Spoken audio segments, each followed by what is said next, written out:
کارگری که ثروتمند شد. ناصر جوانی کارگر بود. هر روز با دستان خسته و لباسهای خاک‌آلود به خانه برمیگشت. مزدش منظم بود، اما کافی نبود.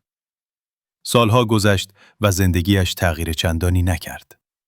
ناصر کم کم فهمید حقیقت تلخی را که کمتر کسی جرأت گفتنش را دارد. کارگری امنیت دارد، اما آینده ندارد.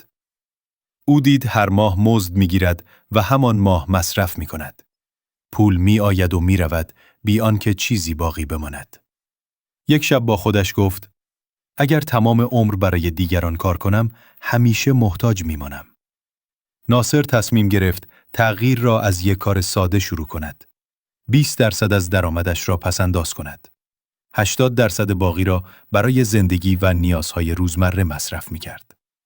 با گذشت زمان، ناصر فهمید که می‌تواند بیشتر از 20% درآمدش را پس‌انداز کند. او درصد پس‌انداز را افزایش داد و سریعتر سرمایه‌ای جمع کرد. بعد از چند سال با همان سرمایه یک مغازه باز کرد.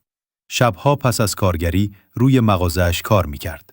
خسته می‌شد، اما این بار امید داشت. وقتی مغازه‌اش شروع به سوددهی کرد، از کارگری دست کشید. فعلا ناصر مالک چندین مغازه‌ها میباشد و آزادی مالی دارد.